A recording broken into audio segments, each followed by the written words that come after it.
인간의 창조에 대해서 이야기하는 종교가 있어요. 그냥 모든 종교가 다 인간의 창조를 이야기를 하진 않아요. 그래서 불교 같은 경우는 창조론이 없어요. 유교 같은 경우도 창조론이 없어요. 그러니까 인간의 창조를 이야기하는 곳에서 뭘 이야기하냐? 타락을 이야기를 하는 거거든요. 이 타락, 인간을 창조하고 타락. 창조했는데 타락했다. 그러면 이제 인간의 창조를 갖다 이야기하는 종교가 기독교 하나만 있는 게 아니라 유대교도 몇 곳 있어요.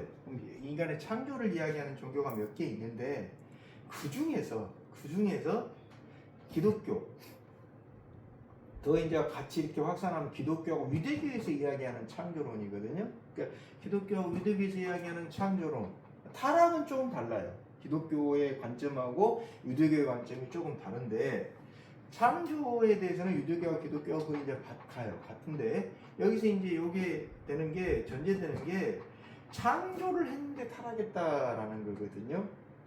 그러니까 창조를 했기 때문에 타락했다라는 건데 우리가 타락만 먼저 이제 창조는 방대하니까 방대한 것도 있고 이제 핵심적인 게 있어서 타락에 대해서 먼저 이야기를 지금 하고 있는 건데 그러면 성경에 타락이 하는 이야기가 왜 이렇게 3장밖에 안 되는데 지금 뭐 이렇게 많냐 또 말고 또 교재를 또 만들어 놨거든요. 3장 끝까지 가려면 한 3개로 갖다 이렇게 나눠 놨는데 왜 이렇게 이제 많냐? 이게 뭐 때문이냐면은 히브리어의 특성 때문에 그래요. 히브리어의 특성. 우리말로는 그냥 3장 이렇게 돼 있는데 히브리어의 특성이 어떤 거냐면 성경이가 말했다라는 문장이 있다고 해요. 이게 동사, 형용사도 있고 동사도 있어요. 그러면 우리는 이제 특징이 뭡니까? 그가 말했다, 내가 말했다, 그들이 말했다, 우리가 말했다라고 해서 주어를 따로 써줘야 돼요. 그죠? 주어가 뭔지 그가 말한 거냐, 내가 말한 거냐, 그들이 말한 거냐, 우리가 말한 거냐 해서 주어를 따로 써줘야 돼요. 우리 말은 뭐 영어도 마찬가지예요. 근데 히브리어는 그렇게 안 돼 있고 어떻게 돼 있냐? 말했다가 이제 활용이라고 하는데 어미 변화라 그래요. 활용이라고 하는데 말했다라는 걸 갖다 쉽게 말해서 말했다를 갖다가 말했야라고 쓰냐 아니면 말했다라고 쓰느냐 말했야라고 쓰느냐 요렇게 의미를 어떻게 바꾸느냐에 따라서 말했야 그러면 내가 말했다가 되고 말했다 그러면 그가 말했다가 되고 말했야 이런 말은 없으니까 요걸 약간 바꾸고 여기까지는 바꾸는 경우가 많거든요. 말하랴 이렇게 하면은 그들이 말했다 이렇게 돼요. 이 히브리의 특징이에요. 왜 히브리의 특징이 왜 필요하냐 아는 게 왜 필요하냐? 구약은 히브리어로 돼 있는데 신약하고 조금 달라요. 구약을 쓴 언어 자체의 특성이 좀 달라요. 신약의 헬라어는 그 전에 뭡니까? 헬라어를 갖다가 쓰고 있었던 사람들이 있어요. 누구? 대표적으로 제가 고등학교 때 고등학교 도덕 시간에 배운 플라톤, 소크라테스, 플라톤, 아리스토텔레스 이 사람들 전부 다 헬라어 썼잖아요. 그럼 철학 용어잖아요. 그래서 뭐 이데아 이런 말 전부 다 헬라어거든요. 이 말이 굉장히 뭐예요? 고급 언어예요. 클래식 헬라어라고 그래가지고 고급 헬라어예요. 성경에 있는 헬라어는 코인 헬라어를 가지고 고급 헬라어가 아니고 시장 바닥에서 쓰는 용어예요. 그러니까 성경에 있는 신약 성경 같은 경우는 먼저 고급 헬라어가 있고 성경에 나오는 이렇게 신약 바닥에서는 코인 헬라어가 있기 때문에 등급이 달라요. 등급이 달라서 요걸 쫙 비교를 해보면 이게 어디서 고급 헬라어에서 이러이런 말을 갖다 이렇게 쓴 거구나라고 해서 대조를 하면서 금방 쉽게 그 실체란다고 숨겨진 의미들 우리말로는 번역이 안 되는 이런 것들이 금방 드러나요. 헬라어는 신약성경은 특징이 그래요. 특징이. 그런데 구약성경으로 가면은 조금 더 복잡해요. 왜냐? 구약 성경은 누가 썼다고 했습니까? 이 차이점을 알아두셔야 돼요. 엘리트 계층이거든요. 유대인들이 하나님의 말씀을 기록하기 위해서 히브리어를 만들어냈어요. 헬라어는 이미 만들어진 언어를 차용해서 빌려다가 쓴 거고, 그러면 헬라어에서 이미 만들어졌던 언어는 누구를 위한 거였어요? 로마 신화, 그리스 로마 신화, 뭐 제우스 뭐 이런 것들을 갖다 반영하는 단어들이 많아요. 그걸 갖다가 빌려다가 썼어요. 아, 그게 요런 건데 우린 요렇게 쓸게 라고. 예를 들어서 뭐 아가페 이런 말들도 빌려다가 쓴 거예요. 아가페가 신의 사랑을 이야기하지만 원래 헬라어에서는 아가페가 신의 사랑을 이야기하는 의미가 아니라 뭡니까? 여자의 신 이름이었거든요. 요걸 이렇게 나와요. 이런 것들이 있어요. 그래서 그게 장점이 뭐냐면 비교를 하면은 금방 안단 말이에요. 아, 이게 어떤 건데 요렇게 와서 성기서 이렇게 했구나, 이게 어떤 의미구나라고 알기가 쉬워요. 그런데 구약으로 가면은 그게 안 돼요. 왜 안 되냐? 히브리어 자체가 하나님의 말씀을 기록하기 위해 쓴 거니까 여기 나온 것처럼 뒤에 요걸 따라서 주어가 달라진 게 축약형이란 말이에요. 축약형이다 보니까 창세기 3장이라고 별거 안 되는 것 같은데 한글로 쭉 풀어보면은 이 안에 이야기가 엄청나요. 아, 이러이런 이야기를 알려주기 위한 거구나 라는 거예요. 예를 들어 지난 시간에 이야기했던 것처럼 창세기 3장 1절에서는 창세기 기자가 뭐라고 했습니까? 야훼 하나님이라고 했는데 누가 3장 2절에 가보면 누구예요? 사탄이 물어볼 때는 야훼 하나님이어서 하나님이라는 말을 빼버렸단 말이에요. 주 하나님이라는데 이게 이제 대주를 이루면서 창세기 기자가 이 창세기를 쓴 사람이 이야기를 한 거거든요. 사탄 그 나쁜 놈이 세상에 주 하나님을 갖다가 그냥 하나님이라고 하는 거 있지 이런 식으로 고발이에요. 그러면 다른 사람들이 하나님이라는 단어를 쓴 경우 어떠냐? 그 경우는 또 달라요. 뒤에 가보면 실제로 야훼 하나님이라고 쓰지 않고 시편 같은 데는 가보면 하나님이라는 단어만 표현만 쓴 때도 있어요. 근데 그 상황하고 요 상황이 조금 다른 게 요 상황에서는 주 하나님이 있고 하나님이 있잖아요. 그러니까 이게 뭐예요? 대조가 돼요. 사탄은 하나님이라고 그러고 창세기 기록을 남기는 사람은 말 그대로 선한 사람이잖아요. 선한 사람이니까 창세기 기록을 남겨가지고 이런 일이 일어났다라고 이야기하는 거잖아요. 그 사람은 주 하나님이라고 했다 이게요. 그러면 누굽니까? 사탄도 맞아, 주 하나님이라고 해야 되는데 사탄하고 하와는 주 하나님이라고 안 그러고 하나님이라고 한다 이거예요. 그러면 이런 표현 자체에서 이런 표현, 야, 주 하나님하고 하나님하고 뭐가 차이가 있냐? 있다. 어떤 게 하나님부터 제대로 알지 못하고 있다 라는 이야기가 히브리어의 특성으로만 봐야지 이게 풀려요. 우리말로만 보면 아니 주 하나님하고 하나님하고 뭔 차이가 있는지 압니까? 잘 모르잖아요. 그래서 히브리어의 속성을 갖다가 쭉 분석하면서 이렇게 타락 이야기가 말하는 게 뭔가라는 걸 보니까 창세기 3장에 나오는 타락 이야기가 너무나 긴 거예요. 쭉 여러 개가 있어요. 근데 이걸 갖다가 이단 사이비 여느 쪽에서는 뭐라고 합니까? 다 제끼고 앞에 부분만 딱 해가지고 뭐가 타락이냐 요것만 이제 집중적으로 다뤄요. 근데 그것도 틀려요. 또 알고 보면은 앞뒤가 안 맞네요. 그래서 전체적인 이야기에서 뭘 이야기하는 거냐고 그게 그 앞부분에 나오는 뭐 선악과 이런 것, 선과학을 알게 하는 나무 열매 이런 것들이 어떤 의미냐 요걸 이제 알게 하는 건데, 자 여기서 한 가지 나와 있게 여기 첫 번째, 왜 그렇게 기독교에서는 타락이 중요하냐? 타락해라라고 해서 중요한 게 아니에요. 왜 기독교 교리 중에 하나가 타락론이 들어가 있느냐? 타락론은 타락으로 인해서 기독교의 교리에서의 핵심이 뭡니까? 인간에게 죄가 들어왔기 때문에 타락에 대해서 아는 게 중요하거든요. 죄가 들어왔다 이게 인간한테. 자, 그러면 타락이 뭐하고 연관이 돼요? 구원하고 연관이 되는 거거든요. 아니 타락하고 어떻게 구원하고 연관이 됩니까? 자 보세요. 이걸로 타락을 했어요. A로. 그러면 구원을 하려면 A를 어떻게 해야 돼요? A를 이렇게 올려야 되죠. 이게 구원이에요.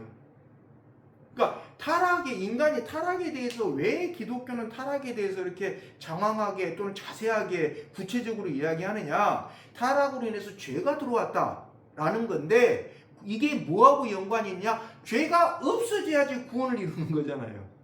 죄가 없어져야지. 그러니까 타락이 무엇으로 인해서 일어났냐? 그냥 선과학을 알게 하는 나무를 따먹었다. 그럼 오늘날 선과학을 알게 하는 나무의 열매만 안 따먹으면 타락 안 일어나냐? 안 일어나지 않느냐? 근데 오늘날 선과학을 알게 하는 나무의 열매가 있어요, 없어요? 없다 이거예요. 왜 없느냐? 요건 이제 좀 이따 말씀드릴게요. 자, 그래서 이게 첫 번째예요. 타락과 구원의 상관관. 그러니까 이걸로 타락을 했으면 이걸로 회복을 시켜야 되거든요. 그럼 타락한 게 뭐냐 이거. 타락한 게 말대로 이단 사이비처럼 뭐 아담과의 성관계 때문에 타락했다. 이렇게 주장하는 사람들은 거의 다 뭘 씁니까? 피가름이라는 교리를 갖다 많이 쓰거든요. 이렇게 주장하는 사이비들이 몇 곳 있어요. 피가름이라는 게 뭡니까? 교주하고 성관계해야지 구원이 이루어진다. 한두 곳이 아니에요. 몇 곳대요. 그 뭐 민경배 교수가 쓴 한국 기독교 100주년 상가 뭐 책에 보면 다 나와요. 다 나와요. 쭉 있어요. 계보가. 그렇게 주장했던 사람들 계보가. 그러니까 왜 그래요? 이걸 갖다 성관계로 풀어놓으니까 성관계를 갖다 하기 위해서 피가름이라는 게 뭐냐? 복잡한 건데 아담이 하와하고 그러니까 아담 먼저 하와가 먼저 타락을 했잖아요. 하와가. 그래서 성관계를 할 때 어떻게 해야 되냐? 아담이 남자가 밑으로 내려가고 여자가 위에 올라가서 성관계를 해야 되는데 이렇게 이야기하는 거거든요. 피가름이. 처음 들어보신 이야기죠? 실제로 있었던 이야기 책에 다 나와요. 여기는 없는데 민경배 씨가 쓴 책에가 한국 기독교 100주년 사회가 보면 쭉 나오는 내용이거든요. 그런 식으로 해가지고 구원을 이룬다. 일단 한두 개의 유파가 아니에요. 몇 개 있어요. 그 주도자들이, 교주들이. 자, 이 사람들이 뭘 오해한 거예요? 타락이 성관계로 이루어진 게 아닌데 타락을 성관계로 이루어졌다라고 하니까 구원도 성관계를 갖다 뒤집는. 그래서 뭐 성관계를 하는데 남자가 밑으로 가고 여자가 위로 가는 이런 식으로 성관계를 해야 되는데 피가 이런 식으로 이제 이야기를 하는 게 되거든요. 그래서 기독교에서 타락론이 어떤 의미가 있느냐? 여기 나오는 것처럼 뭐가 연관이 됐다라는 거예요? 구원하고 연관이 돼 있기 때문에 정확하게 타락이 어떤 건지를 알아야 된다 이거예요. 왜? 그게 정확히 역순, 그거 잘못, 거기 그렇게 하고 타락했으면 그걸 회복시키는 게 뭡니까? 구원이니까, 바꿔나가는 거니까. 자, 두 번째, 구원이 이제 시작이 됐는데, 구원의 완성하고, 이제 구원이 시작, 회복이 나타난 거하고는 다르다 이거예요. 구원의 완성은 그런 일이 다 끝나는 거예요. 나만 끝나는 게 아니라 모든 사람에게 그런 일이 끝나는 거예요. 그게 구원의 완성이고 뭡니까? 그냥 이런 게 타락이구나. 그럼 내가 이런 일을 안 해야 되겠다라고 하는 것은 회복, 말 그대로 구원의 시작이에요. 근데 이걸 갖다 어떻게 주장하는 사람들이 많냐? 교리가 이게 사이비 교주들이 구원의 완성하고 회복을 갖다가 동일시해요. 그래서 조금 회복이 나타났어요. 뭐가 좀 회복이 나타났다기보다도 뭐가 삶이 좀 바뀌었어요. 뭐 생각이 바뀌었고 아니면 옛날에는 막 그냥 급발진해갖고 우가고 뭐가 올라왔었는데 지금은 많이 좀 깔아앉았고 그런 걸 갖다 이렇게 자연스럽게 받아들여주고 여유가 생기고 막 이래요. 이러니까 이걸 갖다 뭐라고 착각을 합니까? 야, 내가 구원이 완성됐구나. 그건 구원의 완성이 아니에요. 구원의 시작이지. 회복이 나타난 것이지 삶의 회복이 나타난 것이지 구원이 완성된 게 아니에요. 그리고 삶의 회복은 언제 시작됐다 그랬습니까? 창세기 3장 21절에 나온 것처럼 하나님이 아담 하와에게 가죽옷을 지어 입혀주면서부터 이미 시작이 됐다라는 거예요. 그러니까 요 둘을 갖다 구별해야 돼요. 구원의 완성을 알려주기 오신 분은 예수님이고 구원의 완성이니까. 그 다음에 회복의 시작은 창세기 3장 21절부터 시작을 했어요. 하나님이 제가 타락해갖고 안 되겠다라고. 요 차이점을 해놓고 야, 네 삶이 뭐 몇 배 달라졌고 몇만 배 달라졌고 뭐 어떤 교주는 그러더라고. 자기 삶이 뭐 몇만 배가 달라졌대요. 달라졌으니까 구원이다. 아니, 그거하고 삶의 회복하고 구원의 완성하고는 이 달라요. 성격이. 이걸 갖다 같은 걸로 취급하면 안 된다라는 거예요. 자, 그래서 여기서 그러면 우리가 이제 한 가지 넘어가야 될 게 이 성과학을 알게 하는 나무가 오늘날에 있습니까? 없습니까? 없어요. 그죠? 오늘날 성과학을 알게 하는 나무가 있습니까? 없어요. 그러면 이제 아담 하와 때만 그게 있었어요. 오늘날에 없어요. 그럼 이걸 갖다가 우리가 따먹은 것도 아니고 그게 아담하고 따먹은 건데 오늘날에 그럼 왜 없어졌느냐? 오늘날도 있으면 그거 안 따먹으면 죄 안 지은 거 아니냐? 그러니까 그걸 갖다 이제 무슨 이상하게 비유라고 해석해가지고 뭐 선악과의 나무가 여자다 해서 뭐 성관계도 이렇게 해석하는 사람도 있는데 그건 앞뒤가 안 맞는 거고 전혀 문맥하고 다르고 여기서 우리가 좀 이해하는 데 도움이 되는 게 예레미야 13장입니다. 1절에서부터 7절. 자, 읽지는 마시고 한번 보세요. 뭐냐? 하나님이 배로 만든 띠를 따가지고 허리에 띠고 물에 적시는 듯 하다 그렇게 했어요. 2절까지. 그 다음에 3절 뭐라고 합니까? 그걸 갖다가 유브라테스 강가의 바위틈에 딱 숨겨두어라. 그래서 또 그렇게 했어요. 5절까지. 그랬더니만 얼마쯤 지났는데 6절 나오면 여러 날 지난 주님께서 뭐라고 해요? 가가지고 네가 유브라테스 강가에 숨겨둔 그 배 찾아와라. 띠. 가보니까 어떻게 됐어요? 7절 나온 것처럼 썩어갖고 쓸모가 없어졌어요. 그러니까 8절에 뭐라고 해요? 그때 하나님이 에레미야한테 말씀을 해요. 자 보세요. 에레미야가 누굽니까? 에레미야 1장 1절에 나옵니다만 에레미야가 누구예요? 제사장 아들이거든요. 제사장 중진 hil기야의 아들이에요. 그러면 에레미야도 제사장은 세습이니까 뭐예요? 제사장이 될 사람이란 말이에요. 되려고 이제 준비하고 있는 사람이에요. 자, 그런데 그 이전에 이 사람이 지금 제사장 가문의 제사장의 아들이니까 그때 당시에 엘리트예요? 일반 평민이에요? 엘리트죠. 왜? 뭘 알고 있었어요? 문자를 알고 쓰고 읽을 수 아는 사람이잖아요. 문자를 읽고 쓰지 모르면 제사장이 될 수가 없어요. 없어요. 구약은 엘리트 계층으로 전수됐다 그랬잖아요. 아는 사람이에요. 자, 그런데 13장으로 한번 가보세요.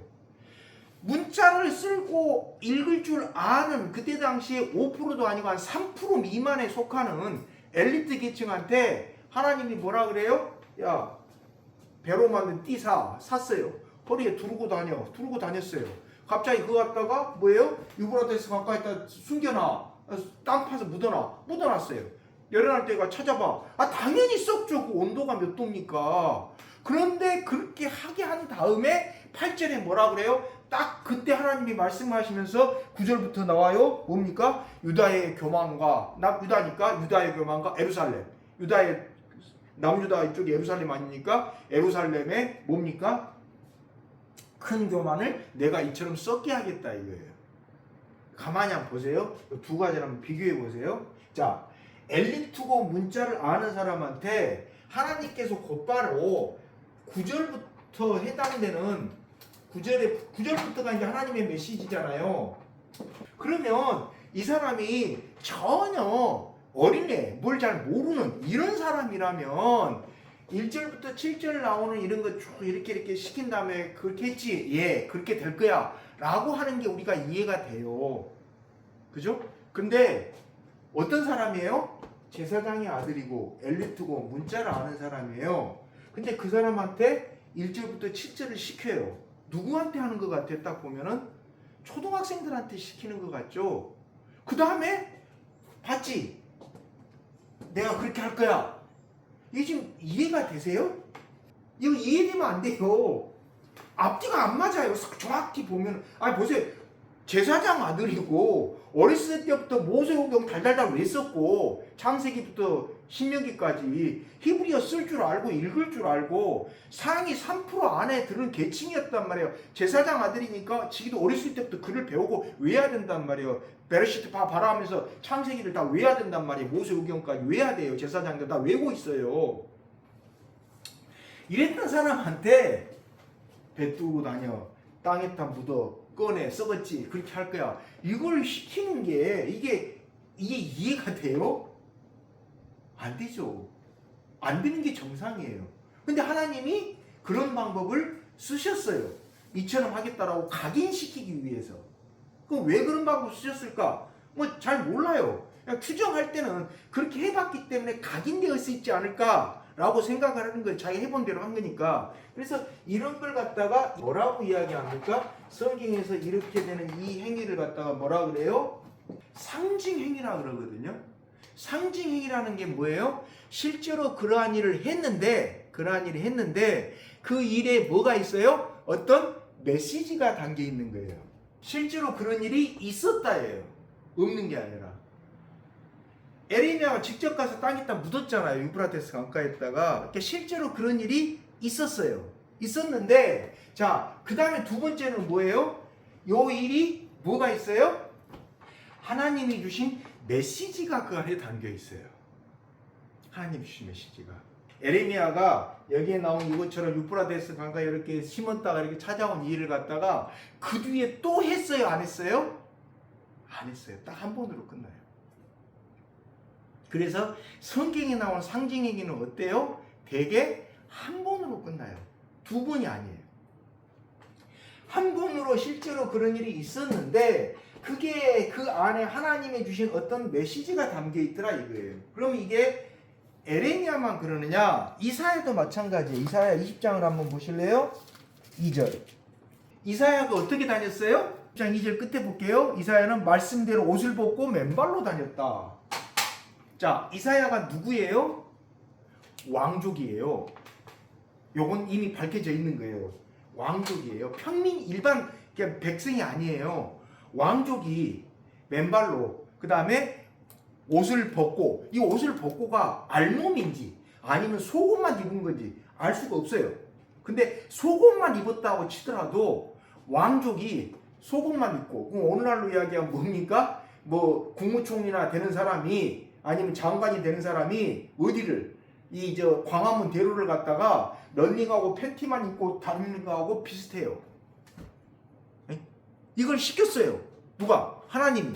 그 다음에 3절에 뭐라고 합니까? 그때 주님께서 말씀하셨다. 나의 종 이사야가 3년 동안 벗은 몸과 맨발로 다니면서 이집트와 에도피아의 표징과 징조가 된 것처럼 어떻게 돼요? 아시리아 왕과 이집트 잠 포로, 에티오피아 잠 포로들이 이렇게 끌려갈 거다라고 했어요. 야, 이사야가 벌금 벗고 다녔잖아. 뭐 아무튼 뭐 벗은 몸으로 다녔잖아. 그처럼 이집트, 에티오피아 뭐 이런 사람들 포로로 끌고 갈 거야. 이렇게 이야기하셨어요. 그럼 한번 보세요. 자, 조금 전에 에레미야 13장에 봤던 걸 다시 한번 보세요.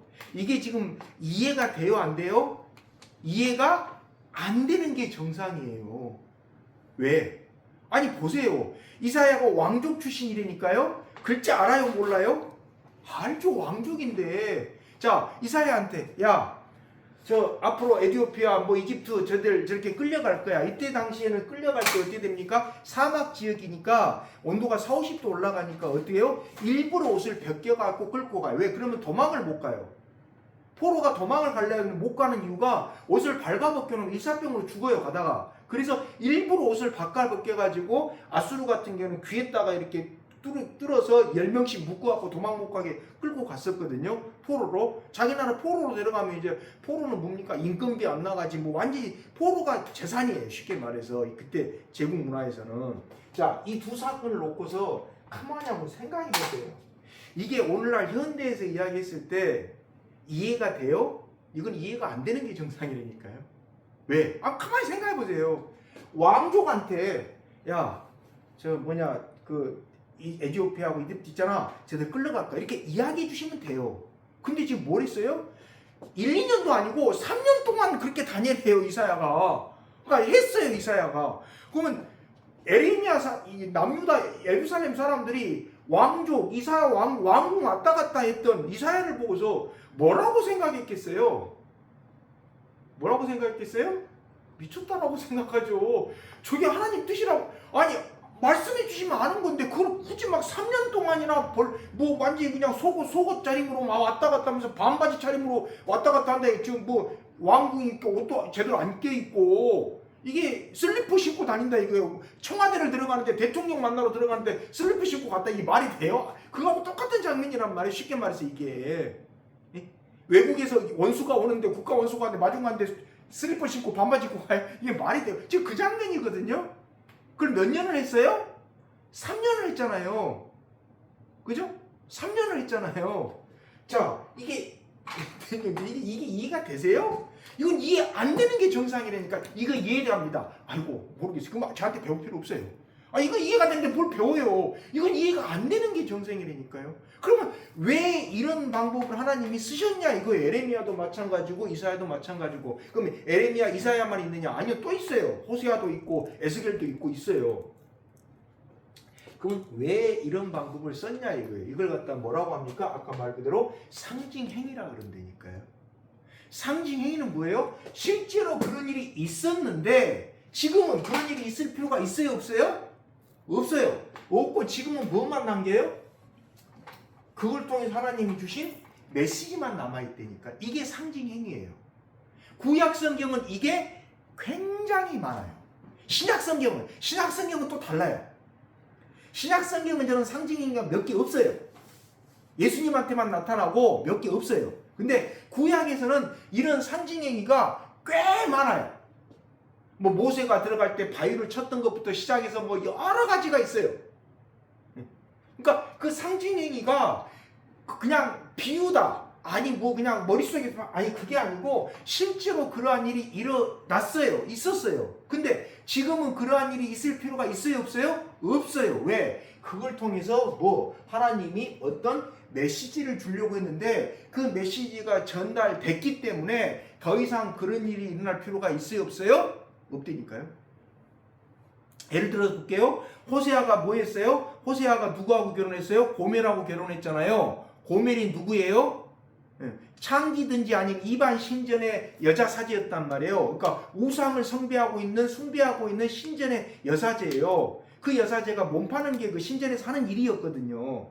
자, 그러면 오늘날 어떤 사람이, 어떤 목사가 나에게 호세아 선지자의 영이 임했습니다라고 하면서 저기 유흥가에 있는 여자하고 뭐 복음을 전파하기 위해서, 유흥가에 복음을 전파하기 위해서 뭐 결혼하러 갑니다. 어떤 목사가 선지자니까 제사장보다 급이 높아요. 그러면 사람들이 뭐라 그래요? 인정해요? 미쳤다 그래요? 뭐라 그래요? 미쳤다 그러죠. 맞아요? 그게 맞아요? 틀려요? 틀리잖아요. 이게 무슨 말이에요? 그러면 호세아 때도 그런 일이 없었어요? 있었잖아요.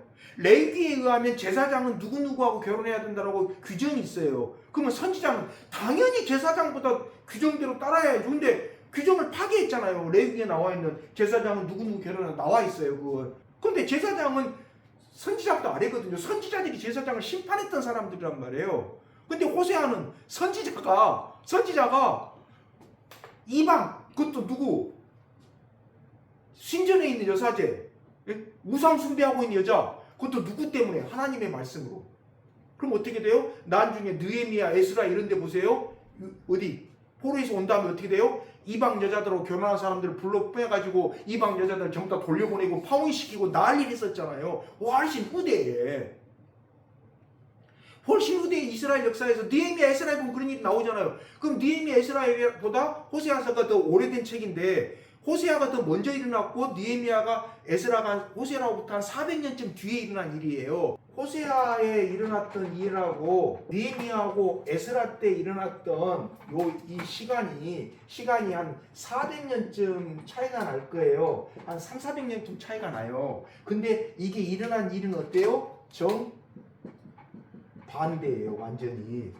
요때는 이방 여자하고 결혼한 사람들 이방 여자 보냈단 말이에요. 막 결혼하지 말아야겠다고. 근데 여기는 우상 숭배하고 있는 여자하고 결혼을 시키잖아요. 그러면 오늘날 이 상징행위를 자기가 재현하겠다고, 나도 맞잖아요. 우상 숭배하고 있는 자기들 몸이 그냥 신이라고 하는 그 여자들 하면서 가서 유흥가 여자들한테 유흥가에 복음을 전하기 위해서 유흥가 여자 결혼하겠습니다. 이게 오늘날 이런 방법 써요, 안 써요? 안 쓰잖아요. 다시 말해서 뭐예요? 상징행위는 그때 하나님이 구약 성경에만 많이 나오고 신약 성경에는 거의 없고 구약 성경에서만 나타났던 독특한 방법이에요. 하나님이 주신 메시지를 전파하기 위한 독특한 방법이에요. 그래서 그거에 대해서 히브리서가 뭐라고 이야기했냐? 히브리서 한번 봐보세요. 왜 신약에서는 그런 방법이 안 나타났는지 히브리서가 답이 나와요. 히브리서 1장 1절. 하나님께서 옛날에는 예언자들을 통하여 여러 번에 걸쳐 여러 가지 방법으로 우리 조상들에게 말씀하셨으나 여러 번에 걸쳐서 어떤 방법? 여러 가지 방법으로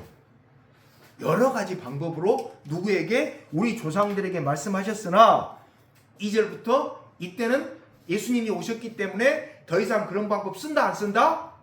안 쓴다라는 이야기잖아요. 마지막 때 아들을 통하여 말씀하셨습니다라고 하니까 자 그런데 여기서 나와요. 차이가 나와요. 요 상징 행위를 분명히 히브리서 1장 1, 2절은 뭐예요?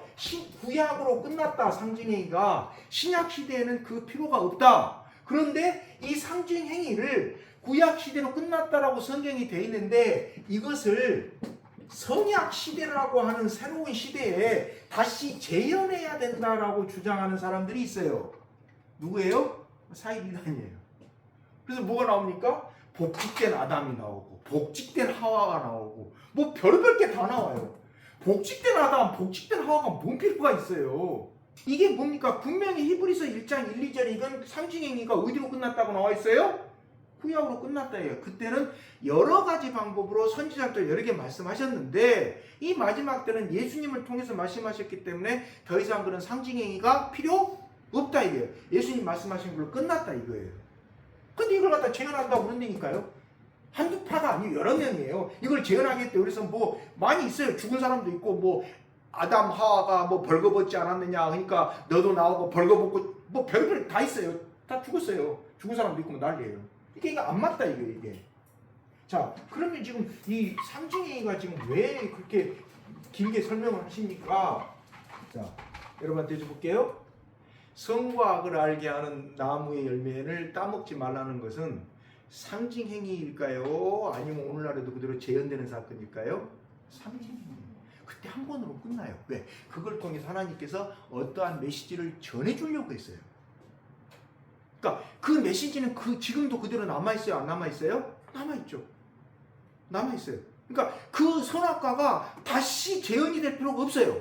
다시 재현을 시키려고 하니까 선악과가 여자다라고 주장하는 사람도 있고 이게 지금 조금 전에 말했던 지옥불 했는데 그 장면이에요? 다시 재현해야 된대요. 상징행위는 언제로 끝났다? 구약으로 다 끝났다. 근데 이걸 신약에 다시 재현해야 된대요. 언제부터 그랬어요? 기독교 개혁기부터 나타났던 거예요. 개혁부터 나타나가지고 1516년 이후에 유럽에서 별별 파가 다 생겨요. 이게 뭐예요? 상징행위는 히브리서 1장 1, 2절에 나온 것처럼 거기로 끝났고 상징행위는 끝났으면 한 번만 하는 거니까 거기서 어떤 메시지가 전해지고 있느냐 이걸 봐야 되는데 이걸 다시 재현시켜가지고 복직된 아담, 복직된 하와, 뭐 성령 뭐 어쩌고 저쩌고 뭐 성령 이런 것 자체가 히브리서 1장 1, 2절하고 유배가 돼요. 유배가 돼요. 그리고 상징행위를 다시 살리는 거예요. 끝났다라고 했는데 그러면 상징행위는 끝났어요. 뭐만 남아요? 그게 준 메시지가 뭐냐만 남았다. 그러니까 선과 악을 알게 하는 나무를 따먹는 행위가 어떤 메시지를 주느냐 요것만 남아있지 그걸 다시 복원을 시켜가지고 뭐 복원도 아니고 가짜로 복원을 시켜가지고 선악과가 이거야 이거 따먹으면 안 돼 그러니까 뭐 이게 죄야 이렇게 이야기하는 것은 기독교가 아니에요. 그래서 선과 악을 알게 하는 나무가 왜 지금 안 필요하냐 그건 상징행위였기 때문에 지금 필요하지 않다. 요거 이제 기억하시고요. 자 그걸 가진 상태에서 5번 한번 봐보세요. 그러면 이제 요 말이 좀 이해가 될 거예요. 5페이지 세 번째 단락. 인간에게 주어진 자유에 경계가 없거나 자유를 누린 만큼 책임이 뒤따르지 않으면 그것은 방종이 된다. 모든 피조물에는 그들만의 경계가 있는데 아담 하와에게는 이것이 선과 악을 알게 하는 나무의 열매를 따먹지 말라는 금지 명령이었다. 그러니까 피조물이기 때문에 피조물이 해야 되는 경계가 있다. 이게 뭐 안 해야 된다. 피조물한테 경계가 없으면 뭐가 됩니까? 창조주가 되죠. 자기가. 피조물한테 경계가 없으면. 그래서 아담 하와에는 따먹지 말라는 금지 명령이 있다. 이게. 자, 그래서 어떻게 됩니까? 하나님은 이 말씀을 어기면 아담 하와에게 어떤 벌이 닥칠지 분명하게 알려주셨다. 하나님이 말씀하신 너는 반드시 죽는다라는 선고는 구약시대의 모든 법전에 자주 등장하는 것으로 왕이 중범죄자들에게 법정에서 내렸던 사형 선고였다. 따라서 하나님이 아담 하와에게 주신 엄격한 말씀은 아담 하와가 죽기를 바라지 않는 하나님의 사랑에서 나온 부탁이기도 했다. 함무라비 백전이라 일찍 보면은 이런 표현이 이런 비슷한 표현이 나온다. 이게 사형 선고에 담기는 표현이다. 죽는다 이렇게 되는 게 중범죄들한테. 인간은 다른 피조물과 달리 도덕적 경계를 임으로 넘나들 수 있는 자유를 넘어 죄의 길로 치닫기도 할 수 있는 존재다. 그래서 하나님은 인간에게만 이렇게 말씀하셨다. 그러나 하와는 하나님의 말씀을 못 믿겠다고 비아냥대는 사탄과 즐기듯 대화를 나눴고, 그 히브리어 어투가 뭐예요? 그냥 아니 못 믿겠다가 아니라 둘이서 즐거워하면서 이야기를 나누는 형상이에요. 자, 나눴고 사탄의 말에 즐겁게 대답하며 맞장구를 쳤다. 그리고 이를 위해 하와는 하나님의 말씀을 몇 번? 2번이나 바뀌었다 이거예요. 모든 나무의 열매라고 했는데 그냥 나무라고 해서 모든을 빼버리고, 반드시 죽는다 했는데 반드시라는 말을 빼버리고, 그래서 2번을 바꿔요. 한 번 바꾸는 게 아니라. 하와가 그녀의 창조주도 아닌 사탄과 대화하기 위해 하나님의 말씀을 2번이나 바꿨기에 기독교는 여기서부터 하와가 타락했다고 본다. 그리고 이때 하와가 타락한 일이 원인이 돼 나타난 결과가 아담 하와가 성과학을 알게 하는 나무 열매를 따먹은 사건이라고 본다. 그러니까 어떻게 돼요? 시작은 하와의 타락이에요. 시작은 하와의 타락인데 하와의 타락으로 끝나지 않고 어떤 결과를 얻어왔어요? 아담과 하와의 타락이라는 결과를 가져왔어요. 뭘로 인해서? 따먹는 일로 인해서. 자, 그럼 볼게요. 사탄은 인간에게 선악을 판별하는 일을 스스로 결정하면 너희의 눈이 밝아질 것이라고 했다. 5절에 보면 그렇게 나와요. 창세기 3장 5절로 볼게요. 너희의 눈이 밝아질 거라고. 이거 누가 한 이야기입니까? 사탄이 한 이야기예요. 자, 근데 사탄이 뭐라고 했어요? 그런데 사탄은 이 일로 인해 아담 하와가 에덴 동산에서 쫓겨나게 될 것이라고는 말하지 않았다. 사탄은 아담 하와가 하나님의 말씀을 어겼을 때 나타날 일의 전부를 말하지 않았고 일부만 골라서 말했다. 이는 사탄의 술수기에 이때 사탄이 했던 눈이 밝아진다라는 말은 인간에게 새로운 통찰력이 생긴다는 뜻이 아니다. 이는 하나님이 인간을 창조하실 때 정하신 한계를 넘어서서 아담 하와에게 하나님이 정하신 창조 질서를 벗어나 보라고 사탄이 아담 하와를 꼬드기기 위해 사용한 거짓말일 뿐이다. 자, 뭔 말인지 이해가 되시죠? 볼게요. 선과 악을 알게 하는 나무의 열매를 따먹으면은 일어나는 일이 2가지가 있어요. 보면은, 근데 중요한 건 2번째예요. 뭐예요? 에덴에서 쫓겨나요. 근데 사탄은 요 2가지를 다 이야기했어요? 요것만 이야기했어요? 눈이 밝아진다. 요 눈이 밝아진다라는 말이 뭘 의미인지는 아무튼 또 뒤에가 나와요. 진짜 눈이 밝아진 게 아니에요. 근데 요 이야기만 해요. 요건 해야 안 해요? 안 해요. 그럼 오늘날은 어때요? 오늘날도 비슷하죠? 어둠의 세력이 쓰는 방법이 2가지를 다 이야기합니까? 하나만 이야기해요. 2가지 다 이야기 안 해요. 근데 안 하는 것이 더 중요한 거예요. 지금 여기서 에덴 동산에서 쫓겨나지 않는 게 중요하지, 눈 밝아진 게, 눈이 뭐 얼마나 밝아지는데요? 사탄의 술수예요? 자, 볼게요. 선악을 구별하는 일에 대한 하나님의 절대적 주권을 거부하고 인간들은 이에 대한 주도권을 가진 채 살아보라고 사탄은 하와를 부추겼다. 그리고 사탄의 꼬드김에 넘어가 하나님처럼 되기 위해 아담 하와는 선악을 판별하는 일에 하나님의 말씀을 어기고 그들의 주장을 펼치기 시작했다. 창세기 2장은 이 일이 벌어진 과정을 말하면서 하와가 그 나무의 열매를 봤다라고 했다.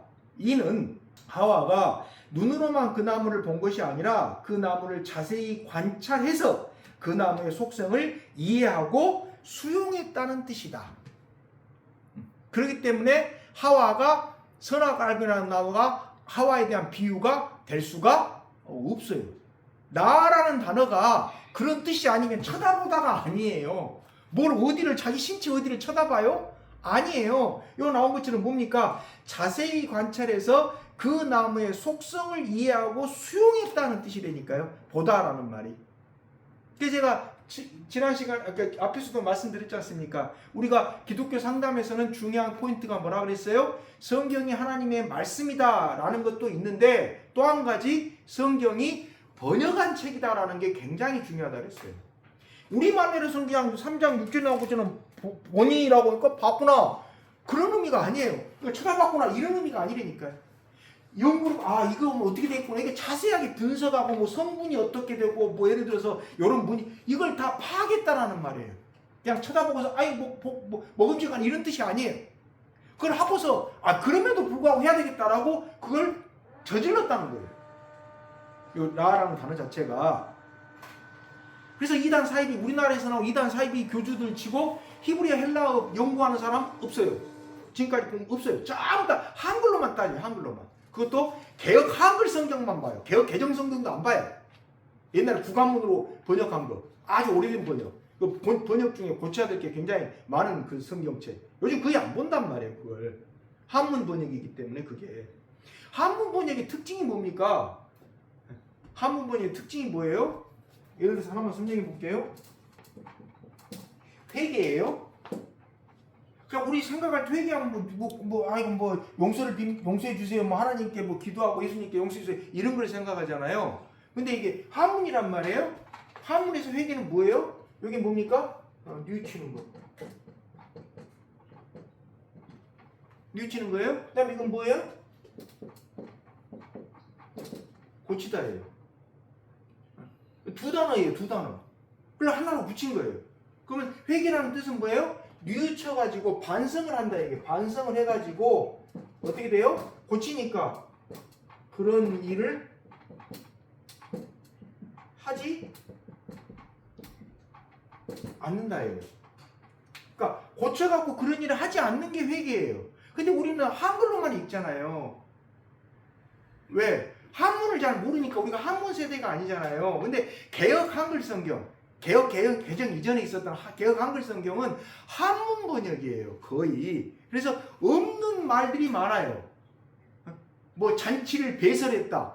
배설했다가 뭐예요? 크게 벌렸다 이 말에 이런 말 씁니까? 뭐 임금이 다윗 임금이 뭐 사울이 궁급하다라는 말 써요. 이 궁급이라는 말 들어보셨어요? 이게 임금이 굴 안에 들어가 있는 모습이거든요. 지금 임금이 굴 안에 들어가 있으면 얼마나 다급합니까? 이게 궁급이에요. 급할 붙잡 써가지고 이런 말 안 쓴단 말이에요. 개혁한 거는 한자 번역이에요. 한자 번역. 그래서 뭡니까? 한글 세대가 이걸 잘 모르는 상태에서 이걸 갖다 놓고서 사이비 교주들이 꼭 개혁 한글만 써요. 제가 알기로는 사이비 교주 중에 개혁 개정 쓰는 사람도 없어요. 좀 개혁 개정 많이 고쳐놨거든요.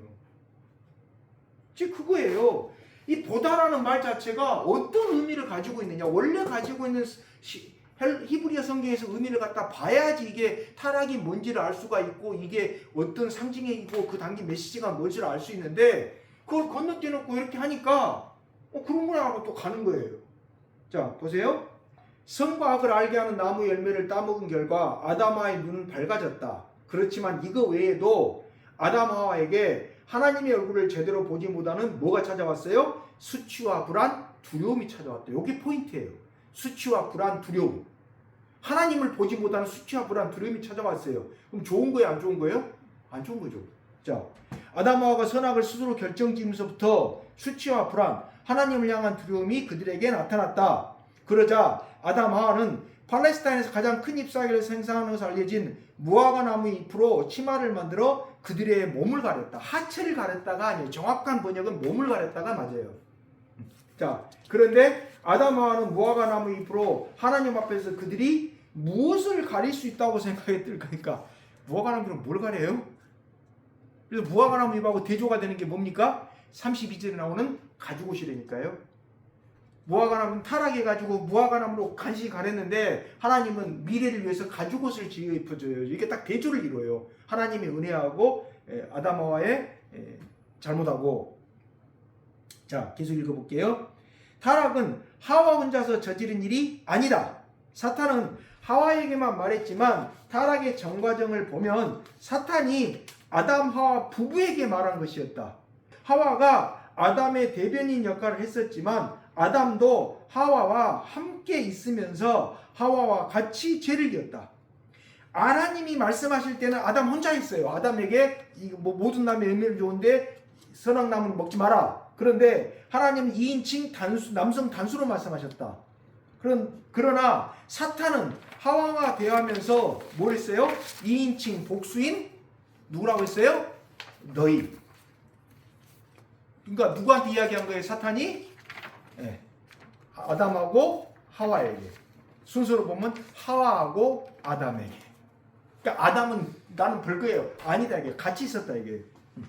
자, 계속 읽어볼게요. 또 사탄의 유혹에 걸려든 여자도 우리라고 2인칭 복수를 썼다. 그리고 하와는 성과학을 알게 하는 나무의 열매를 먹이면서 자기와 함께 있는 남편에게 줬다. 함께 있는 게 뭔가 임이라는 단어거든요. 이는 사탄과 대화를 주도한 이가 하와지만 그때 아담도 하와 옆에 있으면서 하와와 사탄의 대화를 어땠다라는 말이에요? 듣고 있었다는 뜻이다. 이로 인해 1, 2장에 나온 창조 질서를 통해 드러났던 하나님, 남자, 여자, 짐승의 순서가 3장에서는 아담, 하와 행동으로 인해 짐승, 여자, 남자, 하나님 순으로 바뀌었다. 1, 2장과 3장의 순서가 어떻게 돼요? 정반대인데 이는 창조의 역순이 뭐다? 타락이다. 자, 근데 여기서 함께라는 단어를 한번 봐보세요. 히브리어로 임이라 그랬잖아요. 옆에 있었다 이게요.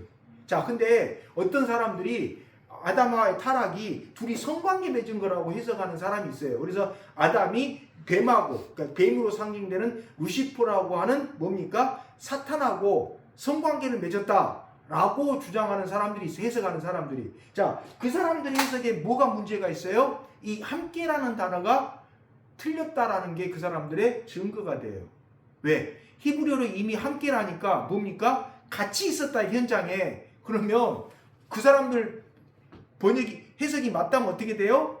하와가 사탄하고 성관계 맺는데 옆에서 아담이 쳐다보고 있다가 하와하고 사탄이 성관계 맺은 다음에 아담이 성관계 했다라는 뜻이라니까요. 뭘로 보면 그래요? 문제는 뭐예요? 함께라는 말이에요. 함께가 무슨 뜻이냐? 히브리어로 쓴 성경을 보니까 함께는 아담이 하와가 타락할 때 하와가 옆에 있었다는 말이다. 근데 한글로 보면은 같이 사는 사람이다. 한글로 번역을 했잖아요. 번역을 했는데 이 의미가 다 살아나요? 안 살아나요? 안 살아나잖아요. 그러니까 임이라는 단어로 보면은 무슨 문제가 생겨요? 하와가 루시퍼라고 불리는 사탄하고 성관계를 맺은 게 타락이다라는 말 자체가 거짓말이라는 게 드러나요. 왜? 그때 아담이 옆에서 쳐다보고 있었다니까요. 이거 무슨 변태 집단이에요, 그게? 인류의 시조가? 앞뒤가 안 맞잖아요. 근데 이걸 갖다가 사이비 교주들은 꼭 뭘 봐요? 우리는 위에 걸 보잖아요, 우리는. 근데 사이비단 교주들은 요걸 안 보고 뭔만 봐요? 요거로만 이야기한다니까요. 그럼 이게 원전이에요? 아니잖아요. 위에 게 히브리어 쓰인 게 원전이잖아요. 원전에서 그런 말을 한 적이 있어요, 없어요? 없다니까요. 이건 상징행위고 상징행위는 어떤 의미가 있다고 이야기를 했어요. 그리고 상징행위가 예수님 이외에는 더 이상 필요 없다라고 히브리서에도 분명히 나와 있어요. 근데 상징행위를 구약에 나온 이 상징행위를 그냥 아무런 히브리적인 사유 방식이 필요 없고 그냥 한글로만 갖다가 열었다 이렇게 해석하면은 이건 맞아요, 틀려요? 틀려요. 엉터리예요, 엉터리. 그래서 이상하게 안 되니까 상징행위를 뭐라고 해석을 많이 합니까? 이 상징행위를 갖다 오해하는 사람들이 많이 쓰는 방법이 뭔지 아세요? 상징행위를 뭘로 해석을 해요? 네, 비유로 해석을 해요. 상징행위. 비유하고 상징행위 어떻게 달라요? 완전히 달라요. 해석법 자체가 완전히 달라요. 상징행위는 그러한 일이 한번 일어났는데 그게 어떤 의미가 있는 거고 비유는 그냥 빗댄 거예요. 오늘날도 소금 있어요, 없어요? 있잖아요. 너희는 세상의 소금이다. 의미가 살아나요, 안 살아나요? 살아나요. 근데 상징행위는 오늘날에 소금이 있어야 돼요, 없어야 돼요? 없어야 돼요. 그때만 있었다니까요. 비유하고 상징행위가 어떻게 같아요? 완전히 다른데 해석법 자체가 달라요. 근데 이걸 창세기에 나온 타락사건은 상징행위인데 이걸 비유라고 해석을 한다니까요. 누가 꽤 많아요. 여러 명이에요. 한두 명이 아니에요. 그러면서 무슨 이게 맙도 안 맞아요. 근데 이것만 봐도 그렇잖아요. 한글로만 보니까 그냥 같이 그게 아니다. 옆에 쳐다보고 있었다니까. 임이라는 단어가 히브리어로 같이 있었다. 같이 사는 이런 말이란 말이에요. 그다음에 단지로도 너희라고 복수로 이야기했잖아요. 사탄이 하나님은 아담에게 뭐 먹지 말라고 했으면 하와에게 주신 말씀이 아니라 2장 16절 17절처럼 모든 나무의 열매는 다 먹되 선악을 알게 하는 나무는 먹지 말라고 할 때 하나님 반드시 그때 뭐라고 했어요? 아까 히브리서 구정처럼 단수를 썼단 말이에요. 이렇게 너 아담에게. 그러니까 아담이 그걸 누구한테 전해줘요? 하와한테 전해줬어요. 야, 하나님이 나한테 말씀하셨는데 다른 나무 열매는 다 먹어도 좋은데 선악을 알게 하는 나무 열매 먹지 말라고 하나님이 말씀하셨어라고 누가? 하와에게 아담이 알려줬어요. 그 이야기는. 그럼 맞아요. 하나님이 아담에게만 이야기하셨으니까. 자, 그런데 3장으로 가면은 아담 하와를 타락시킬 때 사탄은 뭐라고 했어요? 하와에게 너라고 했어요? 너희라고 했어요? 너희라고 했다 이게요.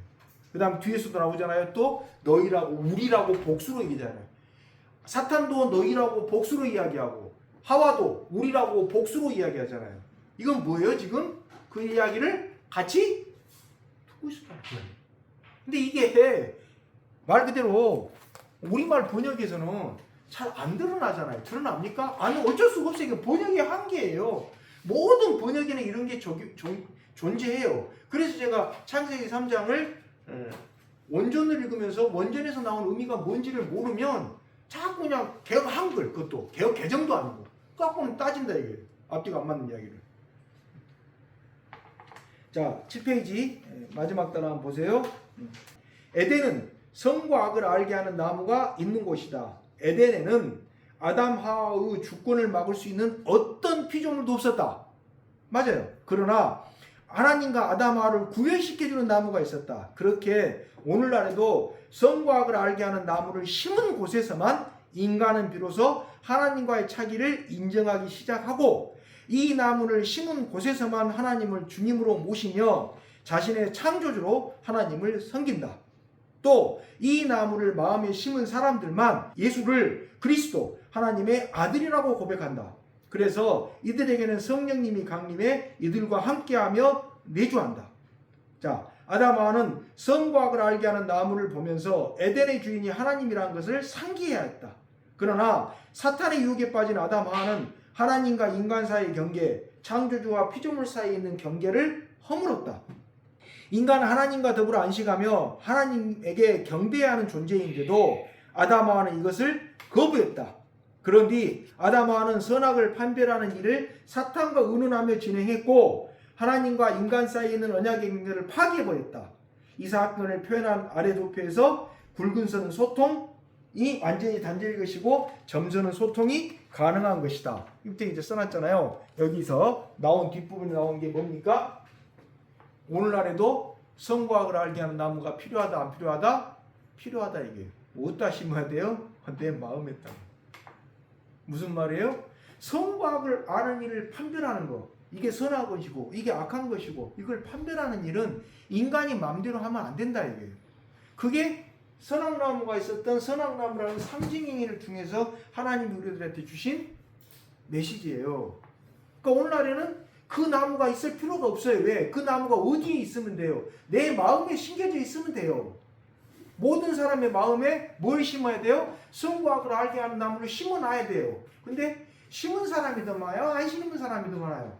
안 심은 사람이 더 많죠. 자기 마음대로 판정하잖아. 이게 좀. 그러면서 슬그머니 사이비란 교수들처럼 뭡니까? 상징행위를 야 그 비유야 라고 이제 거짓말까지 합니다. 완전히 선악을 자기 마음대로 바꿔버린 거예요. 그러면 아니면 또 선하고 악을 알게 하는 나무가 뭐 여자다. 생명나무는 남자다. 이게 말도 안 되는 이야기거든요. 말도 안 되는 이야기. 왜 아닙니까? 분명히 창세기 2장 16절에 뭐예요? 생명나무가 17절에 선악을 알게 하는 나무가 있었고 여자 창조는 그 뒤에 2장 20, 23장에 가서 이루어졌단 말이에요. 23, 24 이쪽에서 여자 남자의 창조가 이루어졌는데 여자의 창조가 이루어졌는데 따로 있었고 이미 무슨 이게 비유가 됩니까? 이미 따로 존재하고 있었는데 2장 창세기 2장을 보면은 그래서 순서가 전혀 안 맞습니다. 그래서 오늘 1장 3세기 3장 1절에서부터 7절에서를 통해서 우리가 알아야 되는 건 뭐냐? 내 마음에 우리들 마음에 뭘 심어야 돼요? 선과 악을 알게 하는 나무를 어떻게 해야 돼요? 심어야 돼요. 왜 심어야 되냐? 그래야지 우리가 하나님을 받아들인다니까. 그걸 내 마음대로 조율하면은 뭡니까? 똑같이 우리 안에도 지금 아담 하와가 했던 뭐가 일어나는 거예요? 타락이 일어나는 거예요. 여기서 이제 시각이 달리거든요. 야, 아담 하와가 했던 걸 갖다가 오늘날 사람들이 자기 마음에 성과하게 알게 하는 나무를 안 심고 똑같이 저지르고 있더라. 이렇게 보는 게 기독교고요. 그래서 기독교는 인간에게 원죄에 대한 이렇게 그게 있다. 속성이 있다라고 보는 거고, 유대교는 그건 아담 하와가 한 거지 우리하고 상관없어. 이렇게 하고, 이슬람교도 뭐 구약을 쓴다고 하는데 꾸란을 더 많이 보는데 그 사람들도 원죄에 대한 생각이 없어요. 아담하가 타락했는데 하나님이 용서해주고 뭐 끝냈어 이렇게 이야기해버리는 거예요. 그래서 원죄에 대한 걸 이야기하는 것은 기독교만 이야기를 해요. 유대교도 이야기 안 하고 이슬람교도 이야기를 안 해요.